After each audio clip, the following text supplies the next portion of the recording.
बिस्मिल्लाहिर्रहमानिर्रहीम। अस्सलाम वालेकुम डियर स्टूडेंट्स। हम कुछ डेफिनेशंस पढ़ चुके हुए एक्सरसाइज 3.1 के स्टार्ट में, तो ये बुक में भी मौजूद है। मैं आपको जरा बताना चाह रहा था। अ सेट, ये सेट की डेफिनेशन है, is described a well defined collection of distinct objects, numbers or elements so that we may be able to decide whether the object belongs to the collection or not। तो ये definition आपने यहाँ से याद करनी। उसके अलावा डिस्क्रिप्टिव फॉर्म के बारे में मैं आपको बता चुका हूँ, यहाँ से आप डेफिनेशन याद कर लें। Tabular form, set builder notation, जो चीजें रह रही थी वो मैं आपको आज बताना चाह रहा हूँ। ये बुक पेज नंबर 41 पर कुछ डेफिनेशन है, जिनमें से इक्वल सेट्स की पहली डेफिनेशन जो हमने पढ़ी है।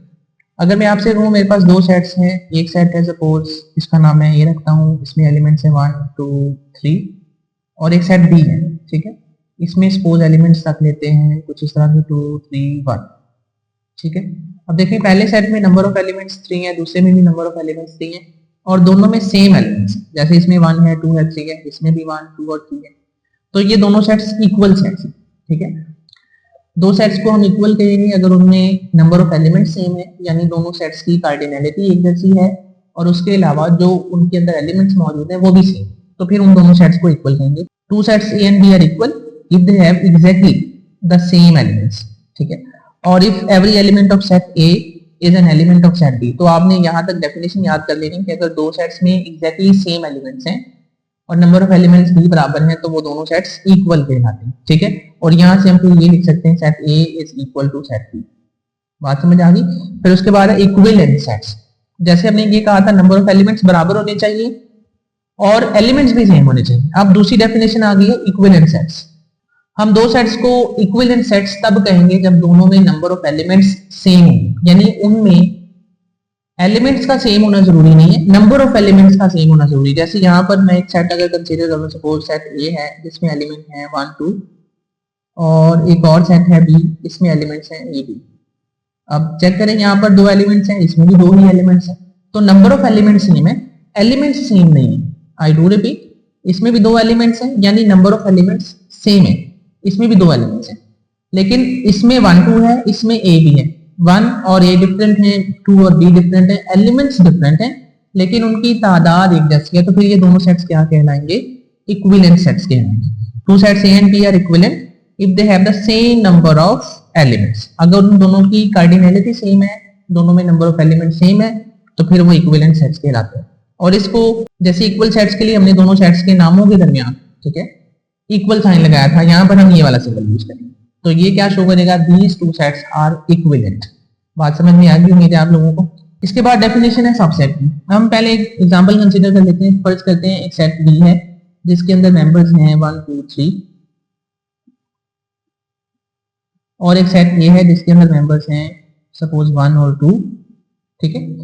तो हम ये कहेंगे अगर सेट ए के तमाम मेंबर्स, जैसे इसमें 1 और 2 है, सेट बी में मौजूद हों, जैसे इसके 1 और 2 दो मेंबर्स हैं वो सेट ए में हैं, तो और इसके पास एक एक्स्ट्रा एलिमेंट भी है, तो जो सेट ए होगा वो बी का सबसेट कहलाएगा। आई डू रिपीट, अगर सेट ए के तमाम मेंबर्स सेट बी में मौजूद हों तो सेट ए बी का सबसेट कहलाएगा। हम इसको इस तरह से लिख सकते हैं, A is subset of B, ठीक है जी। अब ये डेफिनेशन है, every element of set A का हर element is an element of set B, तो वो सेट बी में मौजूद हो, then A is subset of B, symbolically it is written as A is subset of B, ठीक है जी। और यहाँ पर जो बी होगा फिर वो क्या कहलाएगा? B will be superset. बात समझ में आ गई। ए सबसेट है तो बी क्या कहलाएगा? बी सुपरसेट कहलाएगा। फिर इसके आगे फर्दर दो टाइप्स हमने पढ़नी है, एक प्रॉपर सबसेट होता है, एक इम्प्रॉपर सबसेट होता है। प्रॉपर सबसेट का एक और नाम भी है नॉन ट्रिवियल सबसेट, और इम्प्रॉपर का एक और नाम भी है ट्रिवियल सबसेट। अब इसकी डेफिनेशन ये है, वही वाली एग्जांपल कंसीडर करते हैं जो हमने पहले ली है, बी और ये ए। प्रॉपर सबसेट के केस में हम ये कहेंगे सेट ए के पास जो एलिमेंट्स हैं वो सारे सेट बी में होने चाहिए, लेकिन बी के पास कम से कम एक एलिमेंट ऐसा होना चाहिए, जैसे यहाँ पर 3 है, वो सेट ए के पास ना हो। मतलब ये हुआ सेट बी में नंबर ऑफ एलिमेंट्स सेट ए से ज्यादा होंगे, चाहे एक एलिमेंट ज्यादा हो, तो फिर जो ए है ये प्रॉपर सबसेट कहलाएगा। मैं दोबारा बताता हूँ, सेट ए के जितने भी मेंबर होंगे वो तो सारे सेट बी में होंगे, जैसे 1 2 इधर है, इधर भी है, लेकिन सेट बी के पास कम से कम एक एलिमेंट ऐसा होगा जो ए के पास नहीं होगा। ठीक है, जो ए के पास नहीं होगा। तो ये डेफिनेशन है, if A is a subset of B and B containing at least one element that is not an element of set A. जैसे ये वाली एग्जांपल मैंने लिखी है, बी में एलिमेंट्स हैं 1 2 3, इसमें है 1 और 2, सेट ए के पास 3 नहीं है और सेट बी के पास वो मौजूद है, तो इसका मतलब बी बड़ा सेट है, ए छोटा सबसेट है, तो लिहाजा ए प्रॉपर सबसेट कहलाएगा बी का। बात समझ में आ गई? Then A is said to be proper subset of B. In such a case we write A is proper subset of B. ठीक है, इसके नीचे जो हमने पहले लिखा था ना, ए इज सबसेट ऑफ बी, तो ये नीचे वाली लाइन है, ये आपने नहीं लगानी। अगर ये नहीं होगी तो इसका मतलब है ये प्रॉपर सबसेट है। ठीक है, इसके बाद है इम्प्रॉपर सबसेट। इम्प्रॉपर सबसेट के लिए हम कह रहे हैं इटसेल्फ, यानी एक सेट जिसके अंदर एलिमेंट, सपोज हम एक लेते हैं, सेट ए है जिसके अंदर एलिमेंट्स हैं 1 2 3, एक और सेट बी है, इसके अंदर भी एलिमेंट्स हैं 1 2 3। अब यहाँ पर गौर से देखें, दोनों सेट्स में नंबर ऑफ एलिमेंट्स सेम है, सेट ए में भी 1 2 3 है, सेट बी में भी 1 2 3 है, दोनों बराबर सेट्स हैं। जैसे हमने शुरू में कहा था, इक्वल सेट होने के लिए क्या होना चाहिए, नंबर ऑफ एलिमेंट सेम भी होने चाहिए और एलिमेंट्स भी सेम होने चाहिए। तो लिहाजा ये इक्वल सेट्स की डेफिनेशन को भी फुलफिल कर रही हैं, तो फिर ये दोनों क्या कहलाएंगे, एक दूसरे के इम्प्रॉपर सबसेट्स कहलाएंगे। डेफिनेशन पढ़ लेते हैं। If A is a subset of B and A is equal to B, subset भी होना चाहिए, बराबर भी होना चाहिए, then we say that A is an improper subset of B. From this definition it also follows that every set A is a subset of itself and is called an improper subset. जैसे ये example है A B C, इसमें सी A B दोनों में number of element same है और equal भी है। ठीक है, तो फिर ये एक दूसरे के इम्प्रॉपर सबसेट्स कहलाएंगे। इसके बाद आ जाता है जी यूनिवर्सल सेट। यूनिवर्सल सेट आपने ये देखना है, जब भी यूनिवर्सल सेट की बात आएगी और उसके बाद सेट ए दिया हुआ है, बी दिया हुआ है, सी दिया हुआ है, वो सारे इस यूनिवर्सल सेट के सबसेट्स होंगे। ठीक है, the set that contain all objects और elements under consideration is called universal set. इसका एक और नाम भी है यूनिवर्स ऑफ डिस्कोर्स, और इसको हम कैपिटल यू के साथ डिनोट करते हैं। ठीक है, पावर सेट के बारे में मैं आपको एक्सरसाइज में भी बताऊंगा जब हम इससे रिलेटेड क्वेश्चन सॉल्व कर रहे होंगे। आपको मैं एक बात बताता हूँ, फर्स्ट करें एक सेट है जिसके अंदर नंबर ऑफ एलिमेंट्स है, सपोज 2 एलिमेंट्स वाला एक सेट हमने ले लिया। तो जैसे मैं आपको लिख देता हूँ, एक सेट है जिसके अंदर एलिमेंट्स है 1 2, इसके अंदर नंबर ऑफ एलिमेंट्स है 2, इसके कितने सबसेट बन सकते हैं वो हमें पता चलेगा 2 raise to the power n के साथ। तो 2 की पावर 2 आंसर आया 4। इसका मतलब ये हुआ कि इसके टोटल 4 सबसेट बन सकते हैं। जब मैं इसके चारों सबसेट फाइंड कर लूंगा और उन सबसेट्स को फर्दर एक सेट बना दूंगा, मैं यहाँ पे लिख देता हूँ 1 2 का अगर मैं सबसेट्स बनाऊं सारे, तो एक बनेगा बच्चों, सबसे पहले आप लोगों ने एम्प्टी सेट लिखना है, फिर सिंगलटन 1 लिखना है, फिर सिंगलटन 2 लिखना है, फिर उसके बाद 1 और 2। ठीक है, ये इसके 4 पॉसिबल सबसेट्स हैं। अब देखें ये वाला जो है ना, ये इटसेल्फ है। ठीक है, जैसे ये सेट में 1 और 2 था, इसमें भी 1 2 आ रहा है, तो ये इम्प्रॉपर सेट हो गया। बाकी जो 3 सेट्स हैं ये प्रॉपर सबसेट। अगर मैं इन सबको एक सेट में बंद कर दूं, ये सेट बना दिया हमने, तो ये हो जाएगा पावर सेट। ठीक है, तो पावर सेट की डेफिनेशन ये है, the power set of a set S denoted by P of S is the set containing all the possible subsets of S। यानी उसके जितने सबसेट्स बन सकते हैं उन सबको अगर एक सेट की फॉर्म में बंद कर दिया जाएगा तो वो पावर सेट बन जाएगा। और इसके लिए फॉर्मूला भी हमने देख लिया कि जब कभी हमने number of elements in a power set calculate करने तो हम ये वाला फॉर्मूला यूज करेंगे, 2 raise to the power m या 2 raise to the power n। यहाँ पर इस m से क्या मुराद होता है, m representing the number of elements of the set. एक सेट में जितने नंबर ऑफ एलिमेंट्स हैं ये उसको डिनोट कर रहा होता है। अब नेक्स्ट डेफिनेशन जो है ना, वो ऑपरेशन ऑन सेट्स। हम सेट्स पर बेसिकली अभी इसी क्लास में 4 ऑपरेशंस के बारे में पढ़ेंगे। इनमें से एक ऑपरेशन का नाम है यूनियन, दूसरा इंटरसेक्शन, फिर उसके बाद बच्चों हम डिफरेंस और कॉम्प्लीमेंट के बारे में पढ़ेंगे। यूनियन के बारे में हम ये सीख चुके हुए हैं, मैंने आपको पहले भी ये बताया कि जब यूनियन फाइंड आउट कर रहे होते हैं तो हमने दोनों सेट्स के एलिमेंट लिखने होते हैं जो सेट ए में मौजूद हैं, सेट बी में मौजूद हैं। ठीक है, लेकिन एलिमेंट्स को रिपीट नहीं करते। जैसे यहाँ पे डेफिनेशन है, the union of sets A and B denoted by A union B is a set of all elements which are belong to A और बी। ठीक है, या हम यहाँ पे एक और भी ऐड कर सकते हैं, और बोथ ए बी, यानी वो दोनों में भी तो हो सकते हैं।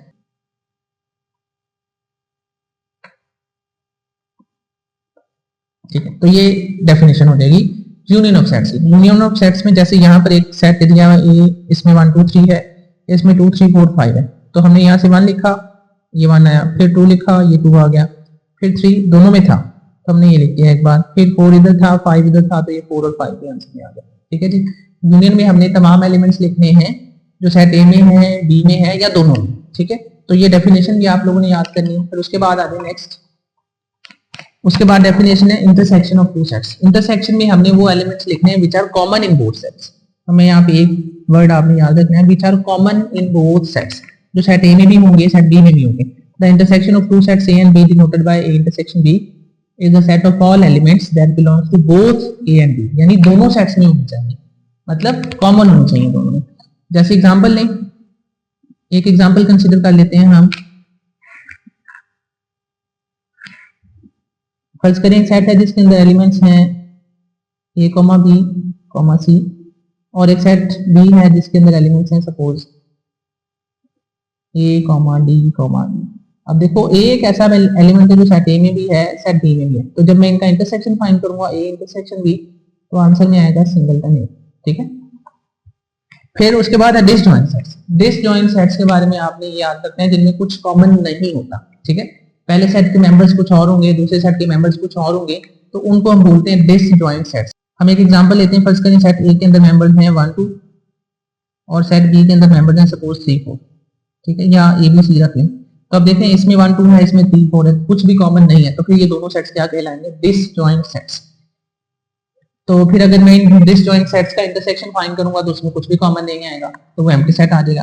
तो डेफिनेशन है if the intersection of two sets is the empty set, कि अगर उनका इंटरसेक्शन लें तो एम्प्टी सेट आए। The sets are said to be disjoint, तो फिर उन सेट्स को हम डिसजॉइंट सेट्स कहते हैं। ये आंसर में आना, ठीक है। तो ये डेफिनेशन होगी।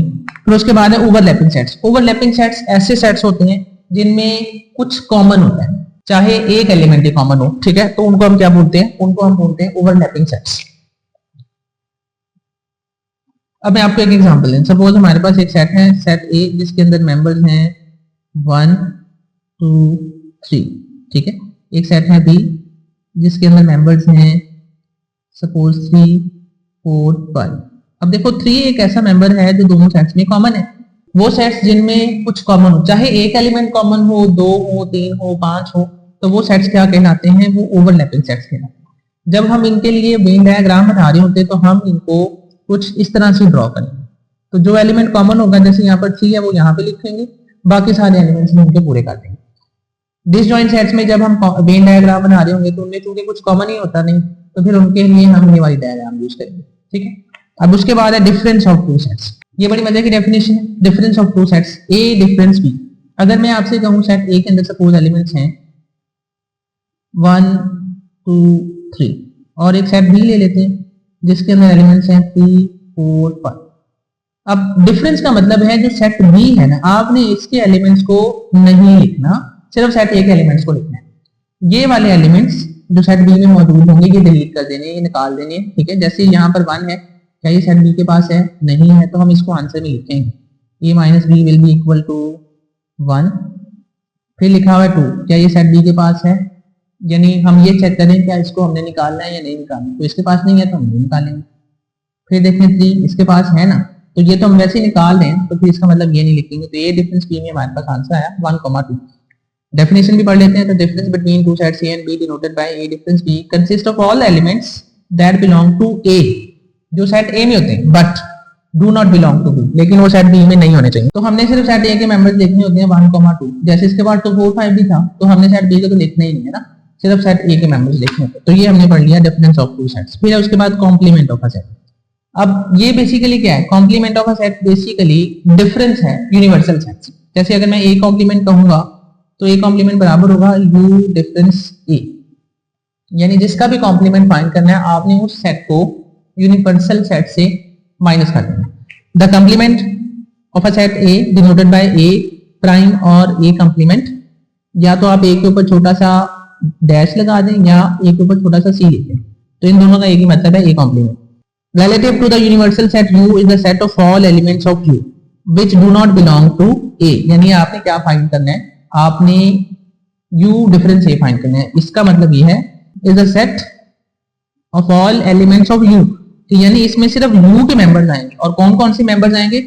which do not belong to A, जो A में नहीं है, यानी जो A के मेंबर्स होंगे हम उनको निकाल लेंगे बाकी। तो ये डेफिनेशन यहाँ भी लिखी हुई है। In view of the definition of the complement and difference sets, it is evident that for any set A complement is equal to U minus A. तो आप ये डेफिनेशन भी याद करें, इसको मैथमेटिकल फॉर्म भी याद करें, ठीक है।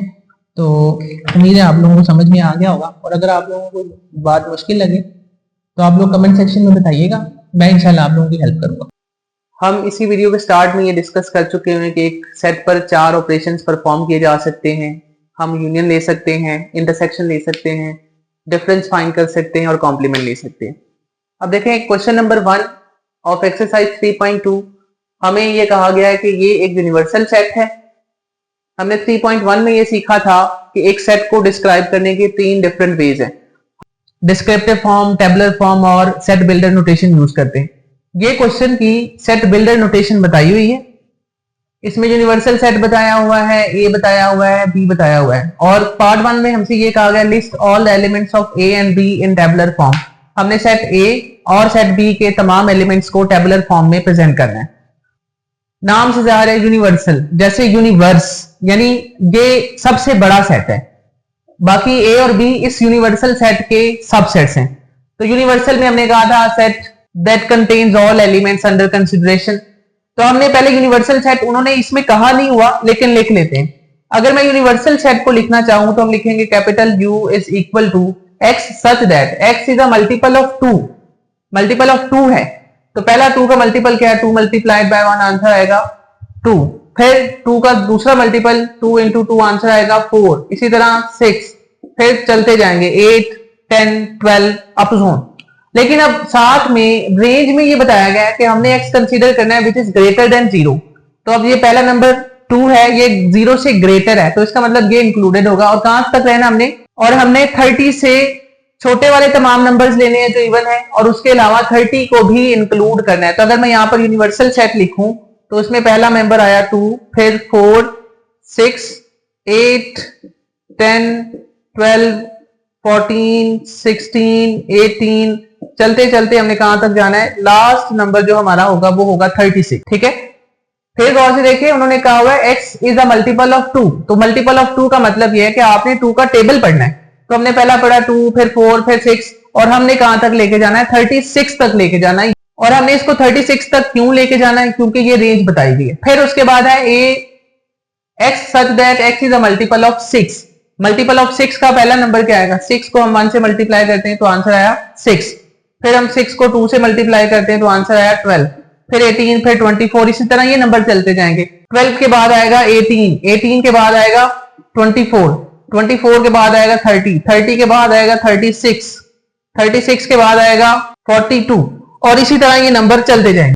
अभी मैंने आपको ये बताया कि सेट ए और बी इस यूनिवर्सल सेट के सबसेट्स हैं, तो इसका मतलब ये है कि ये सेट U से बड़े नहीं हो सकते। तो अब यहाँ पर देखें ये 36 अप टू 100 जा रहा है, लेकिन इसमें उन्होंने सेट ए की रेंज नहीं बताई। अगर नहीं बताई तो हमें यहाँ से आइडिया हो रहा है कि जो भी नंबर आने वो 30 से छोटे होने। तो अब देखें 6 इंक्लूड होगा, 12 होगा, 18, 24 और 30 से छोटे नंबर्स, ठीक है। तो हम 30 को भी इंक्लूड करेंगे। क्या 36 इंक्लूड होगा, यहां से हमें यह पता चल रहा है कि हमने 30 मैक्सिमम इंक्लूड कर सकते हैं और 30 से छोटे नंबर्स, लेकिन 36 तो ये बड़ा हो जाता है, तो इसका मतलब ये और ये वाले नंबर्स हमने इंक्लूड नहीं करने। तो फिर 6, 12, 18, 24 और 30 तक मिलाकर हम सारे नंबर्स को एक सेट की फॉर्म में लिख देंगे और ये बन जाएगा सेट ए। कहां से शुरू हो रहे हैं, इट इज स्टार्टिंग फ्रॉम 6, ठीक है। तो हमने पहला नंबर लिखा 6, फिर 12, फिर 18, फिर 24 और फिर लास्ट नंबर हमने लिखा 30, ठीक है। इससे आगे वाले नंबर क्यों नहीं ले रहे, क्योंकि यूनिवर्सल सेट में लिमिट जो बताई गई है वो 30 तक है। तो अगर 36 को कंसीडर करते हैं वो तो 30 से बड़ा हो जाता है, और हमने ये कहा ए और बी दोनों सबसेट्स हैं यूनिवर्सल सेट के, तो लिहाजा हम 36 को और उससे सारे बड़े नंबर्स को इंक्लूड नहीं करेंगे। Then for B, set B में देखिए x such that x is a multiple of 8। तो हमने इस बार 8 का टेबल पढ़ना है और वो जो भी नंबर कंसीडर करने हैं वो 30 से छोटे होने चाहिए। पहला नंबर 8 आएगा, दूसरा 16, 8 3 24, 8 4 32, तो वो 30 से बड़ा हो जाता है, तो फिर हमें उसको इंक्लूड नहीं करना चाहिए। तो ये यहां पर बंद कर दें। तो ये हमने यूनिवर्सल सेट कहा नहीं गया था, लेकिन अपनी आसानी के लिए हमने लिख लिया। फिर सेट ए बताया, सेट बी बताया। अब इसका पार्ट नंबर 2। अब पार्ट नंबर 2 में हमने A intersection B find out करना है। मैंने स्टार्ट ऑफ द वीडियो में आपको बताया इंटरसेक्शन का मतलब होता है वो एलिमेंट्स जो कॉमन है in both A and B, यानी वो मेंबर्स जो सेट ए में भी मौजूद हैं और सेट बी में भी मौजूद हैं। ठीक है, तो पहले आप ये लिख लें ए इंटरसेक्शन बी। अब ए क्या है बच्चों, ए की वैल्यू हमने फाइंड आउट की 6, 12, 18, 24, 30। 6, 12, 18, 24 और 30। ठीक है, फिर हमने इंटरसेक्शन साइन लिखना है और फिर बी की वैल्यू, बी हमने लिखा हुआ 8, 16 और 24। 8, 16 और 24। अब देखिए यहां पर कौन से ऐसे नंबर हैं जो सेट ए और सेट बी में कॉमन है। हमने देखा यहां पर 8 कॉमन नहीं है, 16 कॉमन नहीं है, सिर्फ एक नंबर ऐसा है जो कॉमन है, दोनों सेट्स में आ रहा है, और वो क्या है 24। तो हम इसके आंसर में लिखेंगे 24। ठीक है, तो ये हमने पार्ट नंबर 2 सॉल्व कर लिया। पार्ट नंबर 3 मैं इसी वीडियो के साथ अटैच कर दूंगा नोटबुक पे सॉल्व करके, ताकि आप लोगों को समझने में ज्यादा आसानी रहे।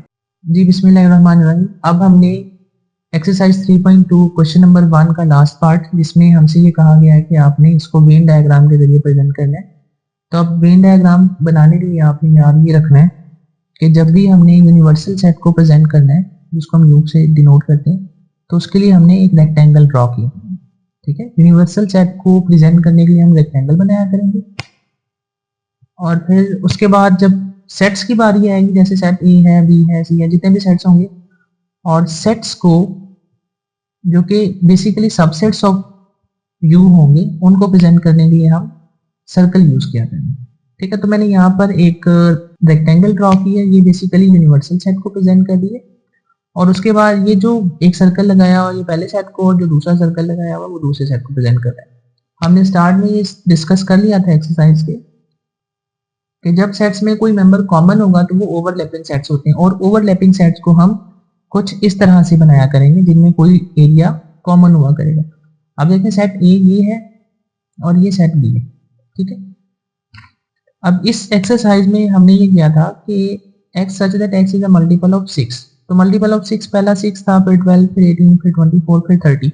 इससे आगे 36 क्यों नहीं ले रहे थे, क्योंकि वो 30 से बड़ा हो जाता है। तो हमने कहा था ये जो यूनिवर्सल सेट है, सेट ए और बी इसके सबसेट होते हैं, तो लिहाजा उससे आगे नहीं जाना। तो b था x such that x is a multiple of 8। तो 8 का मल्टीपल पहला 8, फिर 16, फिर 24। इससे आगे वाला 32 आता है, वो 30 से ग्रेटर हो जाएगा। तो लिहाजा चूंकि ये सबसेट है सेट u का, तो हमने वो नहीं कंसीडर किया।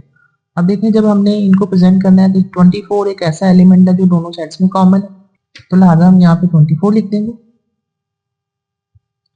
और पहले सेट ए के मेंबर्स लिख लेते हैं। सेट ए में 24 के अलावा 6, 12, 18 और 30 है, तो वो मैं यहाँ पे लिख दूंगा। 6 है, 12 है,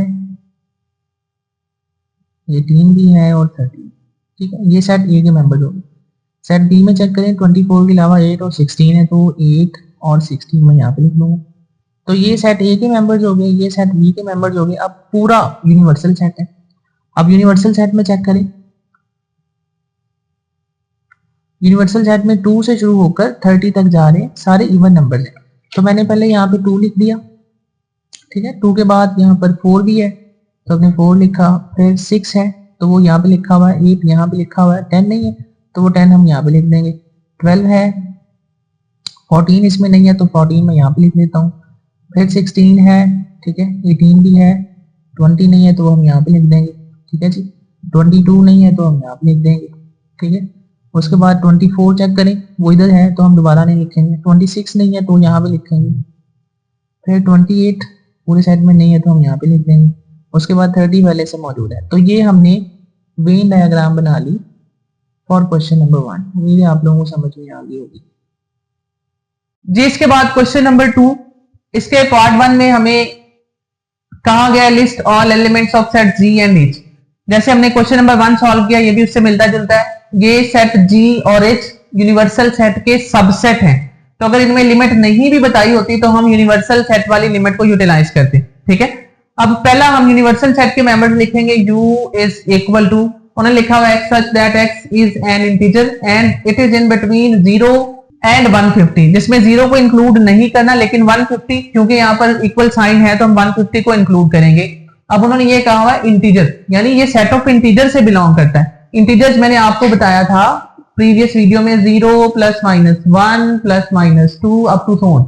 ठीक है, अब यहाँ पर गौर से देखें, हमने 0 से बड़े वाले इंटीजर्स कंसीडर करने हैं, यानी इसमें नेगेटिव नंबर्स नहीं होंगे, सिर्फ 0 से जो बड़े नंबर हैं, यानी +1 से लेकर हमने 150 तक लेने हैं नंबर्स। तो हम यहाँ पे लिखेंगे पहला नंबर आया 1, फिर 2, फिर 3 अप टू सो ऑन, कहां तक जाना है हमने 150 तक जाना है। ठीक है, यूनिवर्सल सेट के मेंबर्स लिखने के बाद अब हम सेट जी के मेंबर्स को लिखना चाह रहे हैं, और ये लिखा हुआ है x such that x is equal to 2 raised to the power m। ठीक है, और इस m के बारे में हम इंफॉर्मेशन ये बताएंगे, this m is an integer। ठीक है, ये भी सेट ऑफ इंटीजर से बिलोंग करता है, और रेंज क्या है, it is starting from 0 up to 12। ठीक है, हम इस m की जगह पर 0 से लेकर 12 तक नंबर्स लिख सकते हैं। 0 और 12 क्योंकि यहाँ पर इक्वल साइन है तो 0 भी इंक्लूडेड है और 12 भी इंक्लूडेड है। तो फिर मैं m की जगह पर पहली वैल्यू लिखता हूं जो कि 0 है, तो ये बन जाएगा 2 रेज टू द पावर 0, फिर उसके बाद 2 रेज टू द पावर 1, उसके बाद 2 raise to the power 2, 2 raise to the power 3, फिर पावर 4, फिर 5, फिर 6, फिर 7, फिर 8, फिर 9, इस तरह चलते चलते 2 की पावर 12। ठीक है, हमने लॉज ऑफ एक्सपोनेंट में एक लॉ ये पढ़ा था, अगर कभी किसी नंबर की पावर 0 हो तो वो 1 होता है। तो इसका मतलब ये 1 आया, फिर ये 2, फिर 2 की पावर 2, मतलब 2 बार मल्टीप्लाई करना है तो 4, 2 को 3 बार मल्टीप्लाई करना है तो 8। अगर आपको वैसे मुश्किल हो तो आप कैलकुलेटर से भी ये सॉल्व कर सकते हैं। 2 की पावर 4 16, 2 की पावर 5 32, फिर 32 को 2 से मल्टीप्लाई किया तो 64, फिर 128, फिर 128 को 2 से मल्टीप्लाई करेंगे तो 256। लेकिन यहाँ पे रुक जाए, हमने देखा यूनिवर्सल सेट में जो सबसे बड़ा नंबर है वो 150 है। ठीक है, सेट जी और सेट एच ये दोनों यूनिवर्सल सेट के सबसेट्स हैं, तो इसका मतलब ये हुआ इनमें 150 से बड़ा नंबर हम इंक्लूड नहीं करेंगे। 128 आ सकता है क्योंकि ये 150 से छोटा है, लेकिन हम 256 इंक्लूड नहीं करेंगे। क्यों नहीं करेंगे? क्योंकि ये यूनिवर्सल सेट का सबसेट है, तो इसमें यूनिवर्सल सेट से बड़े मेंबर्स तो नहीं आएंगे, तो लिहाजा हम यहाँ पर सेट जी के मेंबर्स लिख रहे हैं। इट इज स्टार्टिंग फ्रॉम 1, फिर उससे अगला नंबर आया 2, फिर उससे अगला नंबर आया 4, फिर उससे अगला नंबर 8, फिर उससे अगला नंबर आया 16, फिर 32, फिर 64, फिर 128।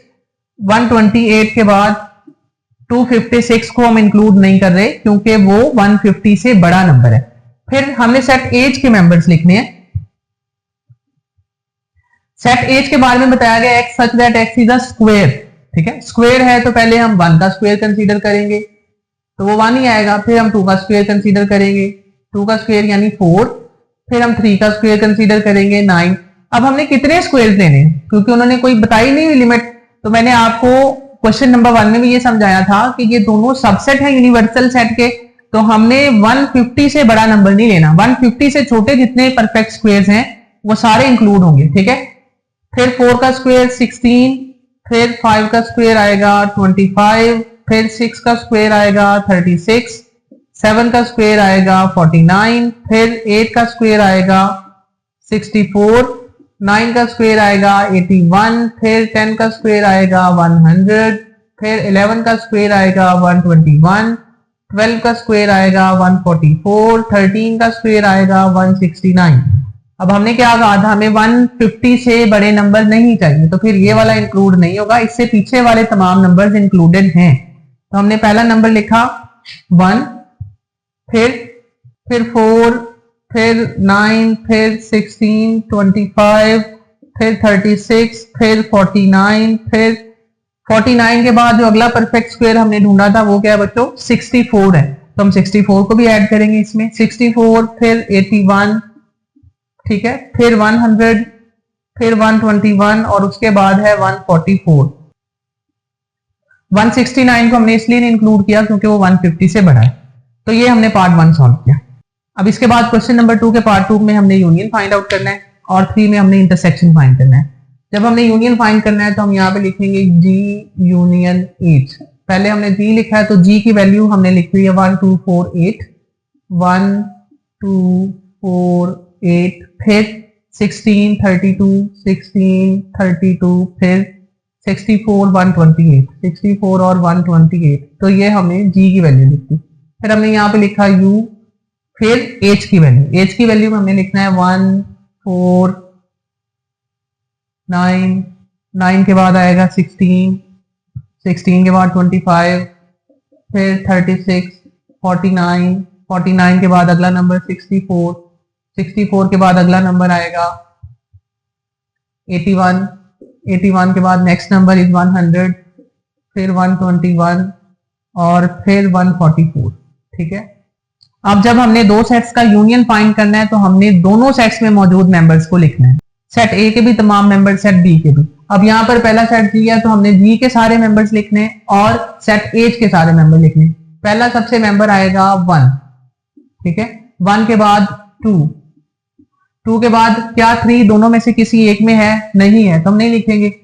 फिर उससे अगला बड़ा नंबर आ रहा है 4, 4 के बाद चेक करें, इधर 8 है इधर 9 है तो हम 8 लिखेंगे, क्योंकि इधर 9 मौजूद है तो हम 9 लिखेंगे। 9 के बाद इधर अगला बड़ा नंबर 16 है और इधर 9 के बाद यानी 8 के बाद अगला बड़ा नंबर 16 है तो 16 लिख लेंगे।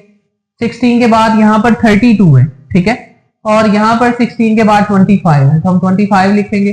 25 के बाद आ रहा है 36, लेकिन हमने यहाँ पे देखा 32 भी मौजूद है तो हमने 32 लिखा। फिर 32 के बाद इधर 64 है इधर 36 भी है तो हमने 36 लिखा।